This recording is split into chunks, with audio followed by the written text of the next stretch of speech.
Hello and welcome to the Game Theory Podcast. I'm your host, Sam Vicini. We're powered by CLNS Radio. This is being recorded Tuesday, April 25th.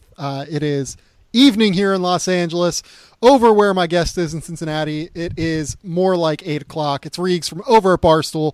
You can catch him on the Fundamentally Sound podcast with Ben Brust. You can catch him over at Barstool Sports, where he does all kinds of really cool NBA draft breakdowns. He does all kind of college basketball coverage. He's a really fun dude to follow, as I'm sure that most of you are doing by now, given the fact that he's on this podcast probably about twice a month, something like that, right, Reags? Yeah, I'd say that's about right. Yeah, and I'm glad to have him on this time because this is something that's near and dear to our hearts. It's something that we really, really enjoy yelling at people about. It is about early entries and the fact that the early entry list to the NBA draft has been released now, and it has a lot of people up in a bunch, we will say. So before we get to that, though, Reags is getting back from his bachelor party in Nashville. As avid listeners of the podcast know, Reags is getting married, I believe, the first weekend of June, and he did the right thing. He's getting married in Pennsylvania, but had his bachelor party in Nashville with a bunch of his buddies, family, and everything like that. I want to hear how it went, man. You told me before the podcast that you're struggling a little bit still. You know, you went from the hangover to the sickness, which I feel like as you get older, even me being, I just turned 27 now, even me being that old, I can start to feel that happens more often. That's the age I noticed it went downhill. Yeah. Like 27 was the point where I was just like, oh no, this feels a lot different than it used to. on Sunday morning, been like, I don't like this. I think the 26 was the year for me. Like last year was the one where I was like, shit, I can't drink anymore. Like, we were talking about it on the way home. My buddy and I, he just turned 30 like 4 months ago or whatever. I turned 30 in 2 months, and my brother-in-law, who is 28, we were kind of talking about it, and we were just like, both my buddy and I, who are older, were just like, yeah, 27. Because I was like, you know what the scary part is I feel like we used to go drink like that nonstop every weekend, and I'm just like, I don't know how we made it this far in life, like, let alone finding someone that actually wants to deal with us for the rest of our lives. But we were both like, yeah, 27 is the age. So if you're under 27, like, this is a Billy Madison moment. Like, stay there as long as you can. Like, Do not turn down a drinking opportunity. Do not turn down a trip. Do not turn down anything, because in a very short couple of years, you will regret every single one of those that you go on, because it takes 3 weeks to recover. God, I remember I went to Put-in Bay probably when I was 25. I'm so mad I never made it there. You should go at some point. If I ever end up going back, I'll invite you. It's super fun. Like, you just go out. Like, it's just this island, a little bit north of Cleveland, I believe it is. Is that right? I don't even remember. Just north of Sandusky. I think it's just north of Sandusky. Yeah, and I got super, super sick the last night there. Not like hungover, throwing up sick. Like, I just got super, super sick because my body started rejecting everything that, like, I would put into it after a certain point, because I was so unhealthy for the last, 3 or 4 days that we were there. And, that was probably the first one, but more consistently, I feel like it's 26, 27. And I'm with Reags. This is something I talked about with Rob Doster on the NBC Sports podcast that got released earlier today on Tuesday, April 25th. You should listen to that as well. We were talking about, like, how in college you should make sure and schedule your classes around drinking more than schedule your drinking around classes, basically. Like, make sure that you do, like, Tuesday, Thursday. Make sure that you, get your work done, but make sure that you're in a place where you can actually get your work done while still having a good time. Because I'm the idiot that picked up a second major in my last year of college. And don't get me wrong, like, I was out Thursday, Friday, Saturday. Still, it's in the back of your head. Yeah, out every night. But, like, I also had to get, like, some sort of, clearance from my academic advisor to say, like, oh yeah, you can take all of these extra classes as a senior. Like, I was taking that many. And I think I took like 12 credits a semester my senior year. Yeah, I made the mistake. Like, I made sure to get a little bit ahead. Yeah. Like, I didn't have Friday classes, I think, since after sophomore year, and I would schedule purposely no Monday class before like 10. I would never leave a gap when I would. Yeah. So when I lived, especially when I lived off campus, because when I got on campus, that was a big win in the day itself. Let alone if I'm leaving for good. See, the move at Ohio State was you made sure that you did not schedule Friday classes. I only did Tuesday, Thursday, like I said. So I was only going to class 2 days a week. But you made sure that you did not do Friday classes so that you could go to O Patio's Beat the Clock. And I don't know if you've been to Columbus and you have been there for that. Starting at 2 o'clock on Fridays, you can get $2 pitchers of beer. And then at 3 o'clock, it shifts to $3 pitchers of beer, and 4 o'clock, $4 pitchers of beer, and it goes all the way until like 6 or whatever, whenever that actually becomes the normal prices of pitchers of beer. It's the greatest thing. I think we went every single weekend my senior year, and every single weekend, realistically from the time I turned 21 my junior year. That's a good bit. I like that one. Ours was. Thursday night was just $10 all you can drink. Oh, that's awesome. Which, yeah, especially in college where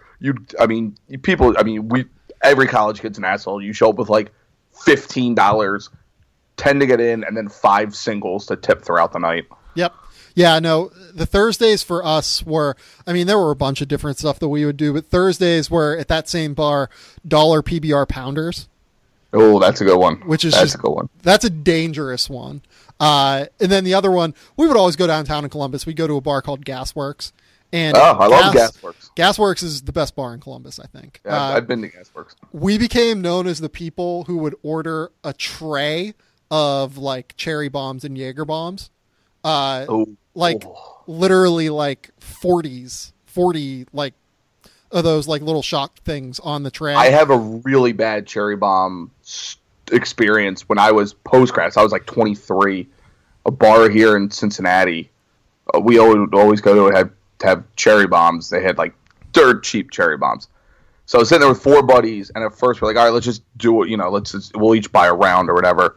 Yeah. And it was during basketball season, and we ended up doing 64 combined, so 16 each, and doing it like the NCAA tournament. Yeah. That's Which awesome. turned into a decent bit, That's but also awesome.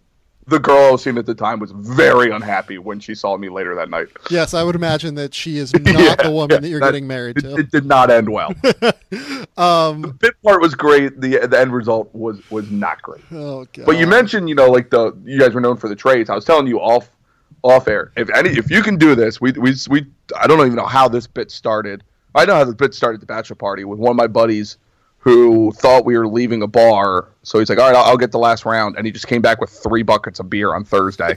So the drink of choice was just 3 buckets of Bud Light.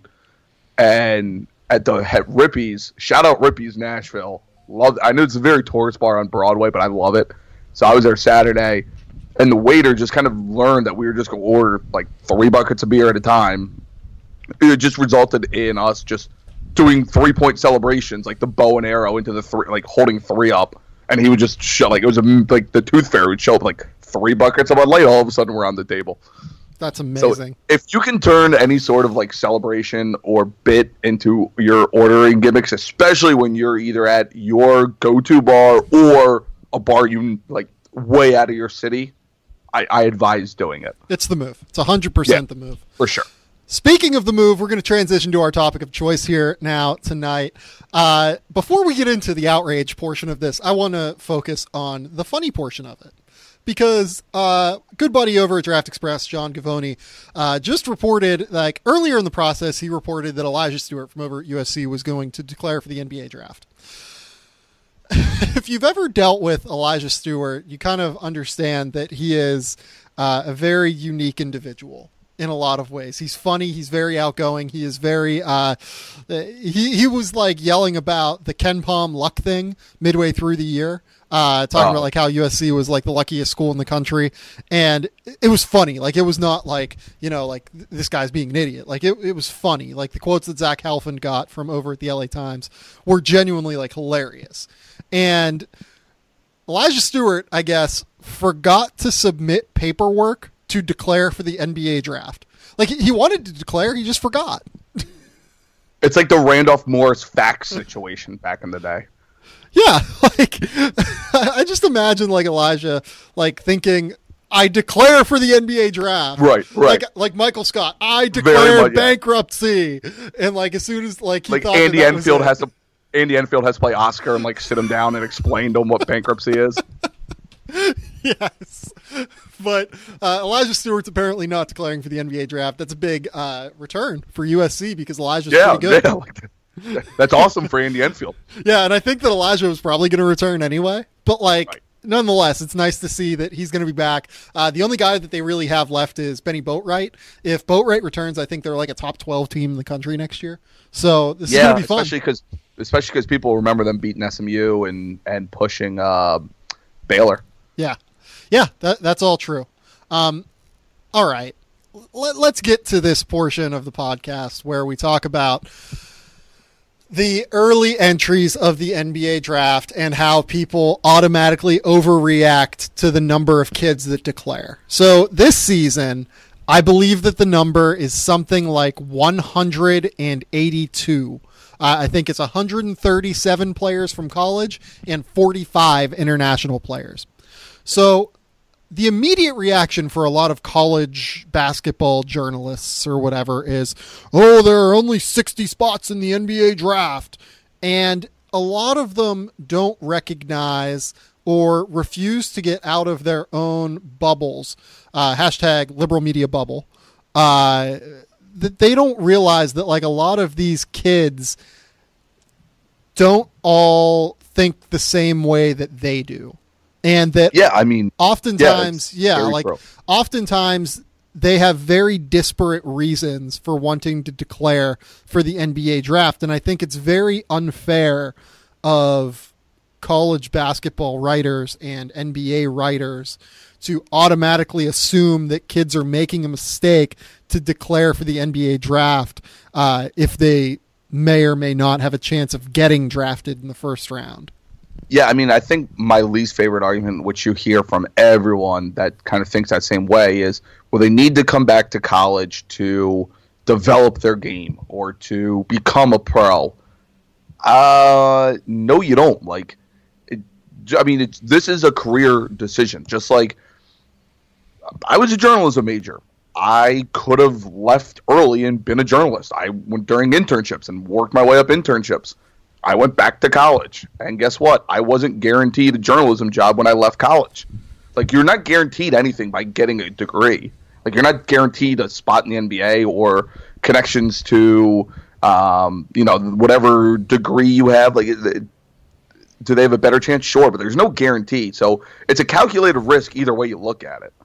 Yeah, and look, this is a conversation I was having with Seth Greenberg online, and, I'm not going to get into, hate Seth Greenberg hour. I think Seth actually does a really good job, promoting the college game in a way that he sees fit given his experiences. But I think that on this thing, we have a very fundamental disagreement in terms of just the realistic, matters of what goes into this decision. Like, one thing that he believes strongly is that, an education really matters, and getting an education from the ages of 18 to 22 will set you up for the rest of your life. And look, I understand that argument.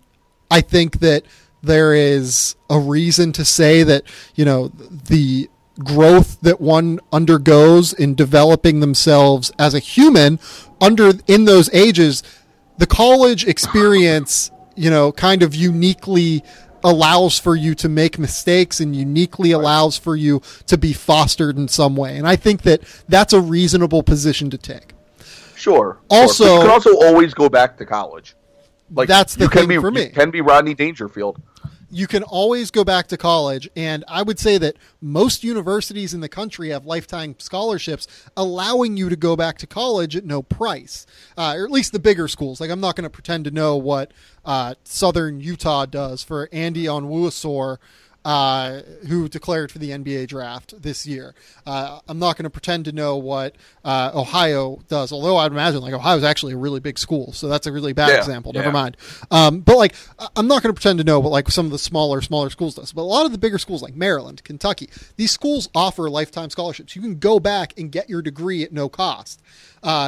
Even if you can't go back and get your degree at no cost, though, if you declare and make money playing professionally or in Europe or in the D League or in Australia or in China or wherever country you want to say, you can use the money that you make there to go back to college. So I just struggle to really like, get behind this argument that these kids are making a massive mistake by declaring for the NBA draft and leaving college early.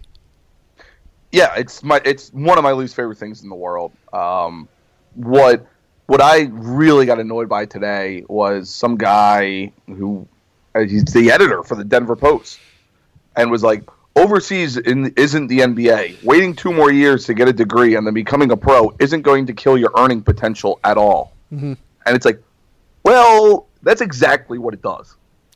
Like, it's 2 years you're not making money, first of all. Second of all, you can't... Again, there's no guarantee that you will be better suited for an earning potential in the NBA 2 years later. Like we talk about it all the time. We talked about it the last time. Ivan Rabb, he lost money coming back to college for another year. Yeah, at least for the first 3-4 years out of college, he lost money. Like there's people. And by the way, those first 3-4 years for Ivan Rabb out of college. Those 4 years, he's going to earn something like $4 million, which is genuine life-changing money. Like, it's not like, it's not, it's not that I can live off of this for the rest of my life money, but it's life-changing money to where he's going to set himself up well for the future and potential future options for him. Yeah, and it's just, that's one of those things that bothers me. People, I don't know if people don't know how to, and I might be speaking out both sides of my mouth. I don't know if people know how to differentiate and also combine the way to look at college basketball players as opposed to other just college students. Like, I say this in everything. There's no guarantee in sales, in marketing, in journalism, in basketball, in football, if you have a degree. Like, the guarantee is as much as if you have come right out of high school. Mm-hmm. If you're good enough, people will pay you. Yeah, I mean, my thing is... And that's all that matters. Yeah, I always say, like, whatever industry you're in, if you get offered more money, unless you, like, really, really love your job or for whatever reason, you should go get your money. Like, you should go do it. Yeah. Like, it's... I don't know. It doesn't make a whole lot of... I don't know if people... I don't know if people can fathom to think that these kids have different mindsets than they do, because we don't know what's going on with their family life. Like, they might have their own family to go support. And there's actually a really good example of that in this NBA draft, because Jalen Johnson from Louisville, he's a guy that, he started probably, half of Louisville's games this year? Something like he was supposed to make a little bit more of the jump. Never made the full jump everyone expected him to be this year. Yeah, like he averaged like 8 points and 5 rebounds a game over 20, 25 minutes a game. Solid college basketball player, not on the NBA radar really much at all. He decides to declare for the NBA draft, and whenever he does it and he says he's signing with an agent, he says, I really feel like I have to go out and make money for my family. Like my family is struggling right now. I really need to go out and do that. There are a lot of kids like that. Michael Qualls 2 years ago, Arkansas was like that.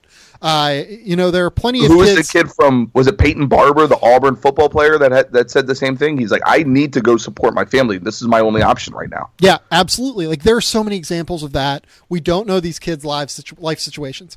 We don't know whether or not these kids, even really enjoy college and are getting what they need out of college, right? Like, some kids just kind of sit there and don't want to be in school. And I understand that. Like, I don't think that school is for everyone.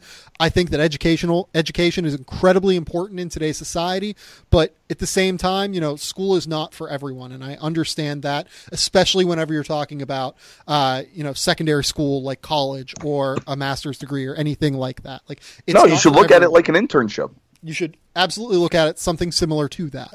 And right. Like, you go, like, you get out of internships what you want. Like, right. you can turn it into a full-time thing. The way you turn it into a full-time thing, you excel at it, you get drafted.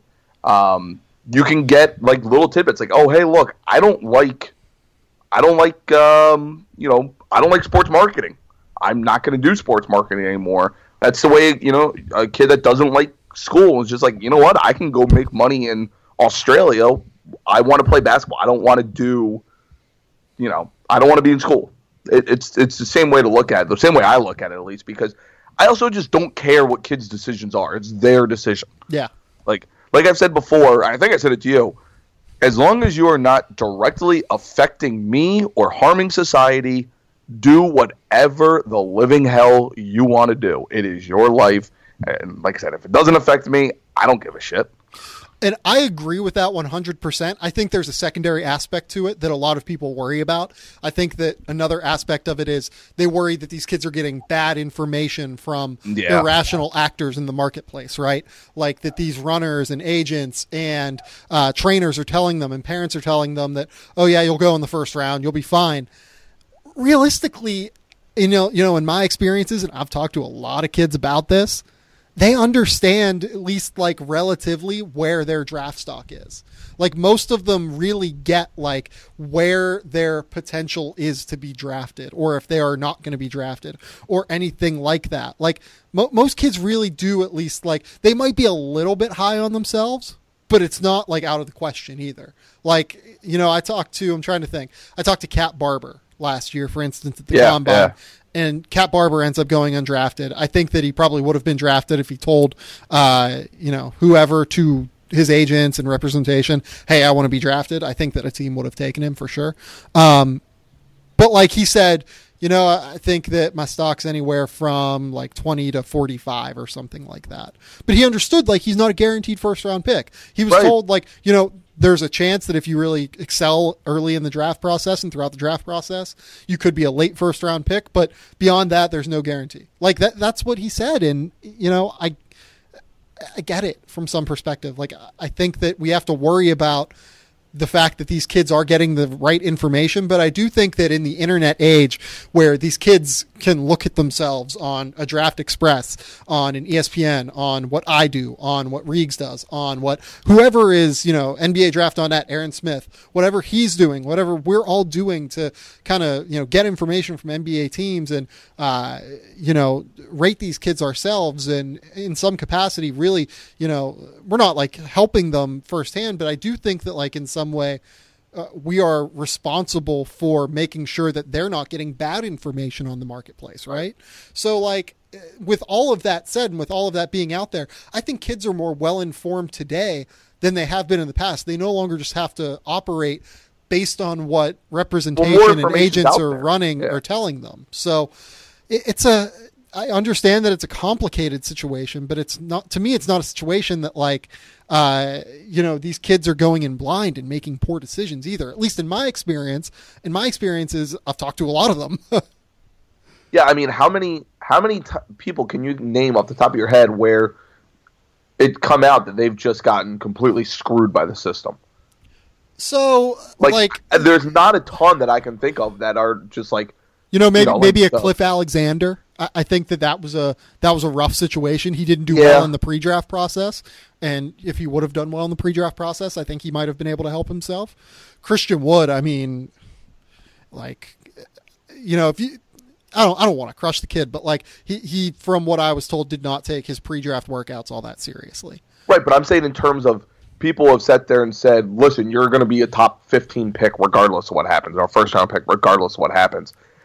I think with Christian Wood, that kind of happened, to be honest. And what ended up happening was like NBA teams met with him and didn't think that he would take it seriously. Right. And, he ended up, maybe that was like kind of a light bulb hitting moment where he realized, hey, like, I didn't get drafted on draft night. What the heck happened? And I think he would have been drafted in the second round if his agency didn't tell them like, hey, we don't want to be drafted. But like, and to be honest, like, I don't know if that happened or not, like for sure. But like, knowing these situations, I've literally wrote in the article on it. Like, I would imagine that Christian Wood in his representation told someone that that's what happened. I mean, that seems reasonable to me in my brain. Right. Maybe that was the moment. Maybe that was the moment where it all clicked in, and he's been on a roster this year. He was on the 76ers last year. He made them out of training camp. He's made like $2.5 million in his NBA career so far, I believe. Yeah, he's worked out just fine. Everything's worked out for him, even though he ended up kind of getting screwed by the draft process, and that's great for Christian Wood. I just think that, the prospects that are affected by this stuff are so few and far between. And they're often freshmen and sophomores. Not like I just don't feel like there's a yearly thing where it's like, oh my God, this guy was told, every report had him as a top 20 and he went 54th. And it's like, no, that just doesn't happen that much. No, it doesn't. Most of the time we do a decent job of getting it right, I think, or at least we get it within the ballpark. I'm not going to say that we nail it every time, but yeah, you're within the general range where it's a lot of money to me and you, but it's nominal money when you're looking at the percentage-wise grand scheme of things. Yeah, so last year the only freshman I believe that went undrafted that was a reasonable, notable player, quote unquote, was Derek Jones from UNLV. And Derek Jones had a very unique situation, right? Derek Jones, was undergoing an investigation by the NCAA for what ended up happening with him at UNLV. The year before, it was Cliff Alexander. The year before that, I don't know that there was any notable freshman who went undrafted. I don't think that there are a ton of examples of this where these kids are getting really, really bad advice, like Reags said. Yeah, no, so, I completely agree. Yeah. Speaking of is there anything else you want to talk about here with any of this? Because there actually is one more point I want to make, but I want to kind of give you the floor here for a second. Yeah, I mean, I just don't get up in arms about a player leaving. And I know people get pissed because it's their team that they're leaving for and everything like that. I'm a Kentucky fan. Would I have loved Bam Adebayo back for another year? Yeah, I would have really enjoyed that. But guess what? He gets to go make a lot of money and achieve his dream. And by the way, Bam, not a guarantee to go in the first round. No. My guess is with signing with an agent, maybe there is one that'll come out, or he has some information like that. But even if he doesn't, he's going to go early second round.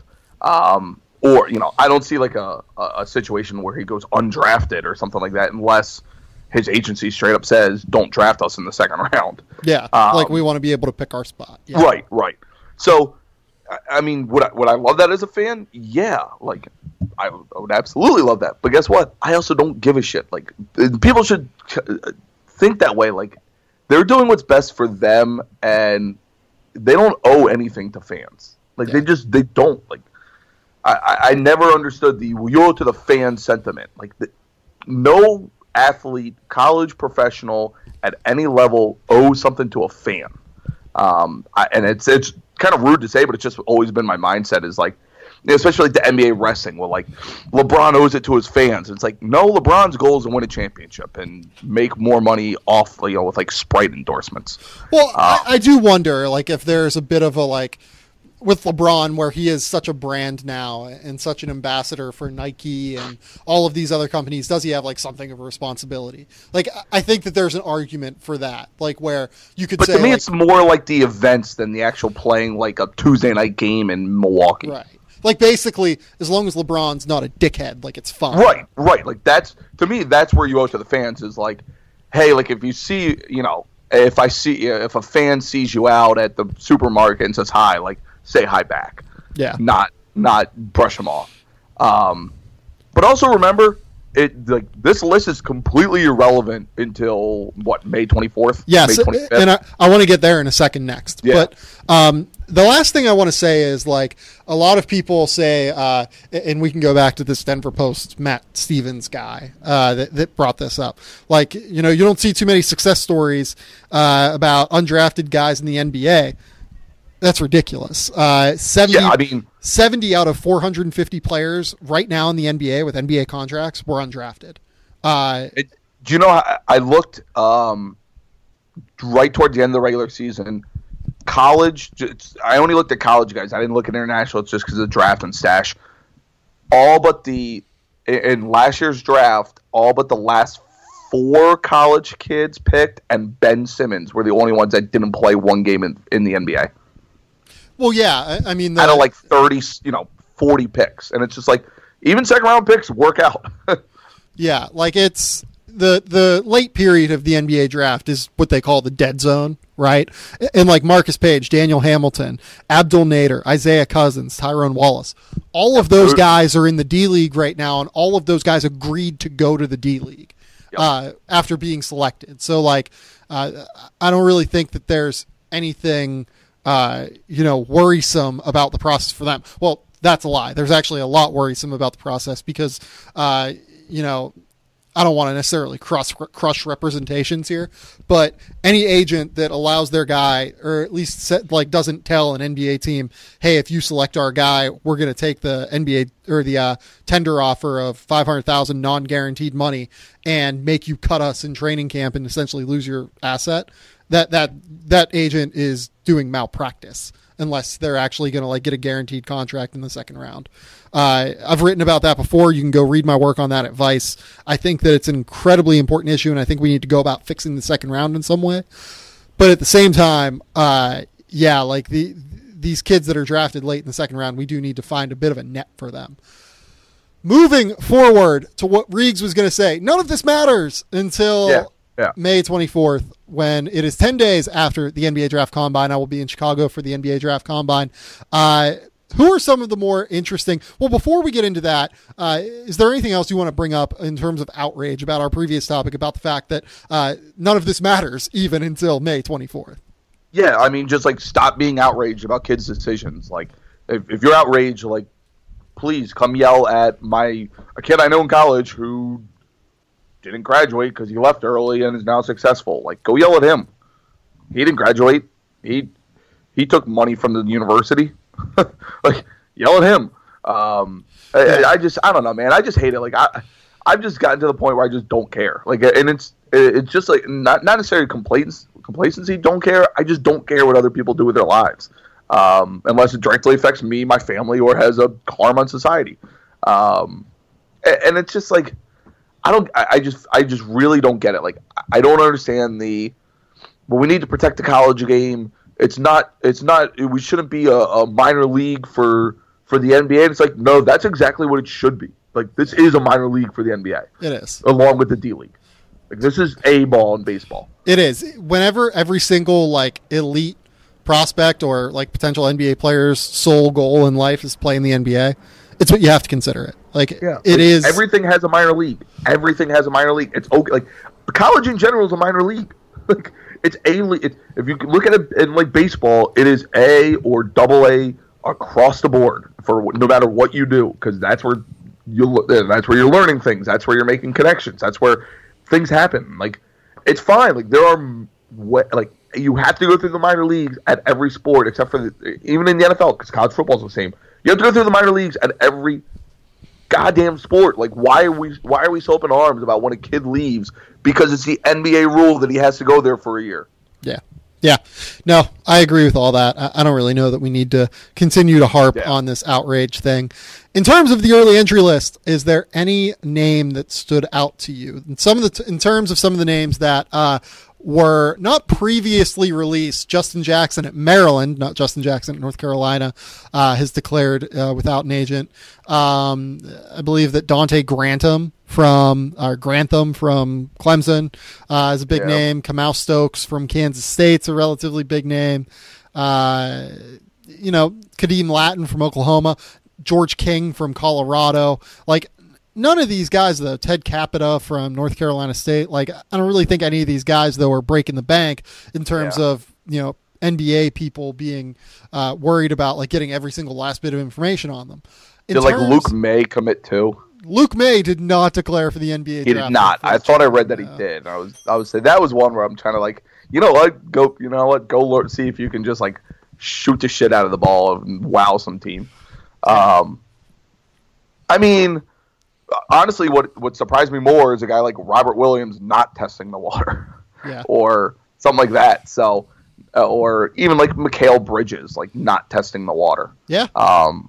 That surprises me more, just because I lean more if you think you can benefit from doing this, because there are some horror stories of guys who shouldn't go test the waters, or hurt themselves test the waters. If you think you will benefit from it, go do it. Yeah, let me talk about that real quick, because a lot of people say that it's like this thing where every underclassman should do it, and like every realistic underclassman should decide to declare for the NBA draft and get in front of NBA scouts and get information. There's no downside to doing it.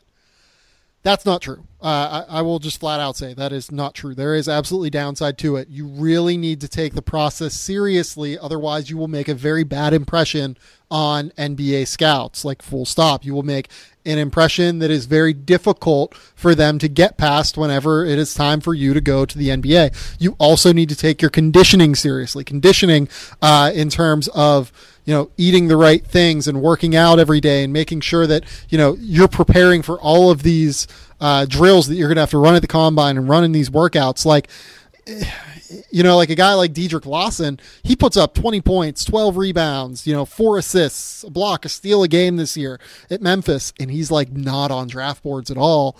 And the reason for that is because he had such a bad combine last year where he was genuinely the worst athlete at the combine.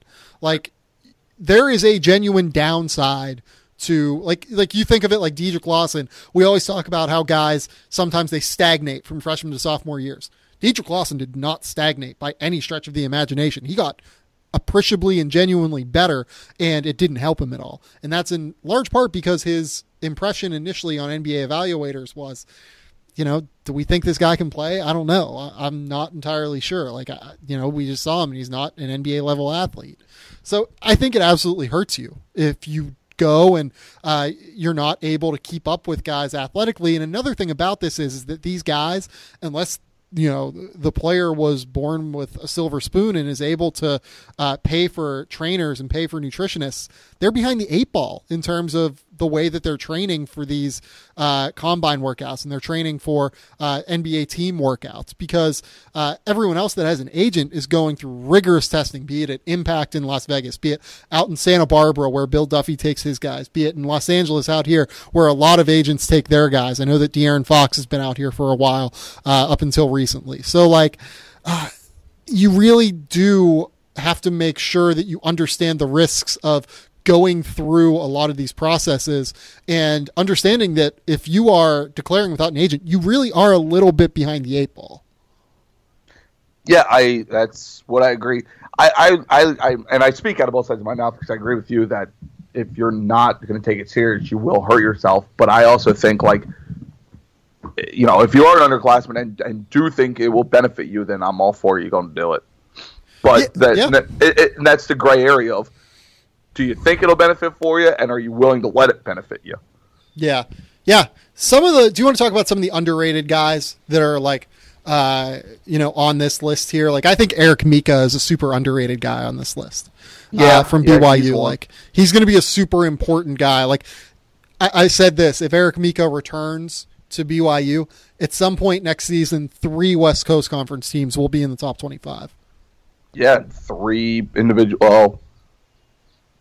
Now, I don't know if Gonzaga will have Landale will be on the list. Mika will be on the list. Will they have 3? Oh no, I mean in the top 25 of the team rankings. I know. No, I'm thinking players wise. They have 3 top 50 Wooden Award list members for the West Coast Conference. That's a good question. Because Mika will be 1 if he comes back. Landale will be 1. Gonzaga will get 1. Perkins. Yeah, Josh Perkins might be the one. They might give it to Jonathan Williams, even though Jonathan Williams also declared, which is one thing worth pointing out too. And they'll also get let's be honest, they're going to get a transfer of some sort too. Right. So early ones. Let's see here. Let's see if I can. Let me see if I find a list without the. I mean, one that I brought up on while you're looking. I just want to make sure that we don't get dead air. While you're looking, Yante Maton from Georgia. Yeah. He's a guy that I'm not sure if he's going to get drafted. I really like his game, but he's incredibly important to Mark Fox keeping his job at Georgia next season. He is genuinely extremely important. Otherwise, Mark Fox is going to lose his job next year. Yeah, I mean, I think one of the biggest ones out there too is Trayvon Blewett. Yeah, that's a big one. That's a really big one because I don't really like Blewett. I think could go overseas and actually be someone that a lot of people want, and that a lot of people think of as a valuable player and a valuable like asset and commodity overseas as like a stretch four. But I don't know that he's all that much of an NBA prospect. I don't know if he has enough athleticism. I don't know. I kind of agree with you there. But I mean, you look at what Mac would be returning and bringing in. Blewett's big piece of that. Yeah. I mean, obviously the big ones like Swanigan's not. I mean, we all know what that brings. Same with like Ojale. Donovan Mitchell still is like Swanigan's an interesting case because Swanigan gets to have the best of both worlds right now because his dad is like representation, and I think from all reports, at least, I think that Sean Devaney over at Sporting News, my colleague over there, said that like he's still going to sign like some sort of basketball agent as well. But I'm sure he does get to have the best of both worlds because Roosevelt Barnes, his guardian, is an NFL agent. So like he knows this process. He knows exactly what there is going to be to like go through basically. And he was at the Combine last year too. I will say one of the names that is, again, one of these under the radar names that could mean a lot for college basketball and an individual team. One that sticks out to me a lot is Aaron Holiday. Yeah, that's a really important one. They have Jalen Hands coming in next year at UCLA, and Hands gets a little bit wild from time to time. Like you even saw it in the McDonald's All-American game. You saw it, in any sort of. Well, setting. Holiday's played off the ball. Like he played off the ball this year, so it's like he'd be fine. But he's that guy that I think UCLA knows. Like, okay, we can at least count on this guy for 35 games next year or whatever. Yeah, exactly. Like he'll be like a 15-5 guy in college next year, next to guys like Chris Wilkes and Jalen Hands, and probably Thomas Welsh. He'll probably be back. So like that's a really important one to get back. I agree. Yeah, I think that's kind of one of the names. Like if I'm looking, quote, under the radar for a team that could be relevant. By relevant, I mean they'd probably be preseason top 25 with him back. Yeah, right? UCLA? I think so, yeah. If they get Welsh and Aaron Holiday back, they're going to be preseason top 25. A really, really underrated name that, if you go by statistical indicators, performs exceedingly well is Javon Carter from West Virginia. Yeah. Someone asked me today if I think he's going to come back, and I think he does. I think he will, too. I think he has a shot to be an All-American next season. And that would really, really help his draft stock. But he's a sneaky guy that, like I said, the statistical indicators on his defense and even a little bit in terms of being a ball handler at the next level are pretty interesting. And I think that NBA teams certainly have that at their disposal. And it wouldn't be crazy to me if the man with the wildest receding hairline in college basketball somehow got like a guarantee to get a little bit of money. Yeah, I would be surprised if he left. Me too. To be honest, I would too. Yeah, but I mean, I can understand it. But yeah, I mean, here's a question: would he be Big 12 preseason player of the year over Devontae Graham? I wouldn't put him there. The other big name. Not would you do it? Would you think he will be?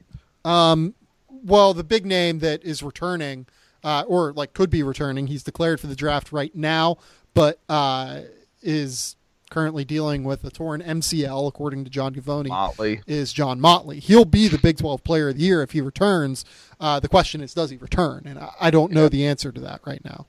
Yeah, I bet you they probably would give it to him. Yeah, and to be honest, I would take Devontae Graham over Javon Carter. I think that Devontae Graham would get it over Javon Carter too. The reason being that Kansas will be the preseason number one team in the league. Right. Well, they are every year. Right, exactly. But like, I think that would be like the argument, right? Sure. Semi Ojale is a big one. I put him kind of with that group of like the Donovan Mitchells and the Swanigans of the guys of, well, we all know their names and we all know what it means if they come back. Right, and he's older too, for what it's worth. Like he is the transfer year. Yeah, like he is older, and I don't know that he will want to like extend out his career another year, maybe. Cameron Oliver is a guy that I believe has not hired an agent, but I should probably check on that. I'm not sure. It's assumed that he's leaving, but if he decides to return, Nevada's the top 20 team in the country next year. According to, what am I on here? I'm on SI. Looks like, he has an agent. He has an agent. Yeah. Okay. Then never mind. We'll cut that. We'll cut that part. But this is just a list I found. It's that could be factually wrong. No, I'm sure it's right. There was one other one that I wanted to bring up. There was Angel Delgado and Kadeem Carrington had a funny Elijah Stewart situation where people thought he was declaring and ended up not declaring. But Angel Delgado was very close to equal to Caleb Swanigan through the last 2 months of the year. I'm the biggest Angel Delgado stan. Kobe stans have nothing on me when it came to Angel Delgado this year. Of just me sitting there going people being well, Caleb Swanigan just gets double doubles. I'm Angel Delgado just gets in double doubles. Why isn't he being talked about as much? Yeah. Seton Hall, I'm with Doster talks about him all the time, and I'm pissed he beat me by a day to it. I talked to Doster today, and we had a Seton Hall Hive meeting. Yeah, I'm in on that Hive. I was in on it this year. I picked him real high this year too, and I felt like a fool until they started turning it on. But I love Angel Delgado and his development. And if he returns, I'm going to do something real stupid, put them at 15 in the country next year. Oh yeah, I'll probably be right there with you. Yeah, it's going to be beautiful. Yeah, I hope he does. The college fan of me hopes he returns, just because I think he could be. And it's a little weird because you don't think. How many great he's a traditional big. We just don't see that often. This, we talk all about the wings and the guards. Yeah. He's a traditional big, and it'd be kind of cool to see him come back. Yeah, he creates his own offense through energy. It's super fun. Yep. He's a killer offensive rebounder, creates fouls. Awesome, super fun player. There was one that I just saw too on this list that I really wanted to bring up. It is Alkins. Riley Alkins is a really important one too. Yeah, that's a really good point. If he comes back, Arizona's the top 3 team in the country. What I think of his NBA stock, I'm not entirely sure yet. Right. He's probably still more of a defensive 3-and-D guy, but I'd like to see him just have a little bit more offensively before he goes. I think if he wants to go, but I do think that he could genuinely come back and raise his stock. Right. The other one is, Hamidou Diallo. I want to talk to you about Hamidou Diallo, given the fact that he went to Kentucky. Yeah.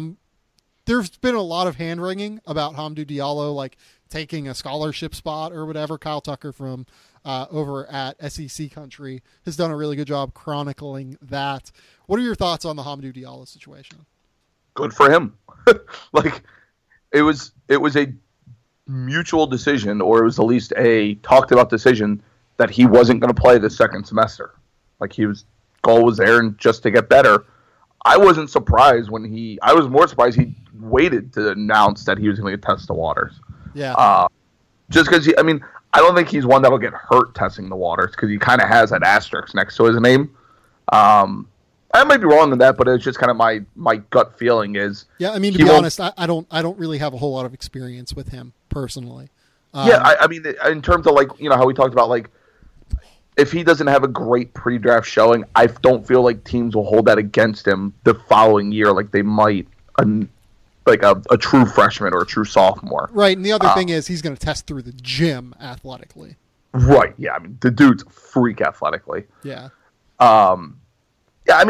Good for him. I think he's one that could truly benefit from this process that we talk about. Like Justin Jackson did in terms of figuring out what he had to learn, what he had to do to get better, and now he's probably going to be a lottery pick. I think Diallo is one of those guys that you'll see that benefits going through the process. I think he comes back. If I had to put a bet on it, I think he comes back. I have no problem with it. What were they going to do with that scholarship at the second? They weren't. It wasn't like they cost him a game or a great player or something like that. Yeah. With him going there. Again, I'm not up in arms about it. I know a lot of Kentucky fans are, and Calipari haters, or look what he did. He's even bringing guys in to just practice and go for the pros. And it's like, he can't control that. Like, if the kid declares, he declares. Yeah, 100%. Last name that I want to bring up is Chandler Hutchison at Boise State, one of my favorite under the radar prospects. He declared for the NBA draft, like 16 points, 7 rebound guy. If he can shoot, he's an NBA player, I think, for sure. Man, Boise always has one of those guys that puts up like 18 and 7 or 18 and 8, I feel like. Just wait until my guy Nick Duncan gets in the NBA. Oh, I remember him. He's still in college. I think he still is eligible. Maybe not. Is he? He might. All those Boise guys, all the Boise and Wyoming guys run together for me. I'm gonna have to look to see. Hold on. Is Nick Duncan a junior or senior? Oh, Nick Duncan's a senior. That's so upsetting. Nick Duncan, one of my favorite people I've ever interviewed in college basketball. He's like a 4.0 student in like business, and he had like some sort of internship that he couldn't talk to me about. So like, I don't know what's up with that, but like super cool Australian kid. Right. Like, you know, grew up like on the beach, like surfed, and like all like super fun dude who gets a whole ton of shit for being overweight, and it's bullshit. And I hope the best for that kid whenever he goes overseas and dominates in Australia and takes that league down. Chandler Hutchison ended up with 17 points, 8 rebounds a game. He's going to be a sneaky prospect, I think, for NBA teams. Anything else you want to talk about, Reags, before we get out of here? No. Speaking of Australia, if you had to bet who, and only because I got into the debate with them over this weekend, who do you think gets drafted first? Who do you think has a better career, Justin Jackson or Terrence Ferguson? Oh man. I will take Ferguson on both accounts. I really like his game. Yeah. I like the fact that he is, I think he's 3 years younger because he's actually a super young freshman. Yeah. He is a really good shooter. He was in the top 10 in the NBL this year in spot up points per possession, or spot up effective field goal percentage or something like that. Really hyper athlete. Could win a dunk contest one day. Really, really good defensive footwork. It's not often that you find a young player who is so fitting of the 3-and-D archetype. Right. And I think that he really does fit that well. Justin Jackson, I think, is also a really good player. When you dig into the numbers on Jackson, there are some small red flags that I'll probably talk about on later podcasts whenever I like have them in front of me. But like, he's not an elite performer in just about any any statistical category, and that's a little bit scary to me, especially for a guy who's coming off of his junior year. But I think that he will play in the NBA and be an effective player too. I think we're splitting hairs really in terms of how good they are. Oh yeah, no. Like, it was honestly a question that I got asked, and I was like, wow, that's actually a really good question. It is. It's a really, really tough question, I think. Yeah, I'm glad that you asked me that. That's been something I've been thinking about. I've asked a few NBA people about it, and the consensus that I've gotten from it does seem to be Ferguson, but I'm not going to pretend and say that I know that Ferguson's going to be picked ahead of Justin Jackson either. Right. Those older, highly successful college basketball players can oftentimes be drafted a little bit earlier than what you think they will. Yeah, that definitely does happen. Reags, I hope that you get healthy, man. I just hope that by the time that we talk next, and I'll probably text you this weekend at some point, but I hope that by the time we talk next year, at least feeling a bit better. You're no longer in your hangover sickness. I mean, I didn't die, so we're already this is a win. Now we just need to get over this. Yeah, I'm really glad that you didn't die. I was. There were points where I was worried. I was texting you. I texted you a couple times, throughout the weekend. Yeah. I don't even think I realized the point where you were super drunk either. No, there were sentences, but they were just I was just I'm writing the most basic words I can. Are you a sneaky good drunk texter? Yes. Yeah, that's one of my skills as well. Yes. Like, I can actually reasonably complete sentences while drunk because I can focus on a screen. I can't focus on anything else in the world, but I can focus on a screen. Yeah, I'm really good at focusing on that one little object. Yeah. And then just being like, yeah, sorry about that. I probably should have sent you that at 2 a.m. Autocorrect is your best friend. Yo, for sure. Reags, tell the people where they can find you, your work, Ben Brust, everything else that is going on in your life.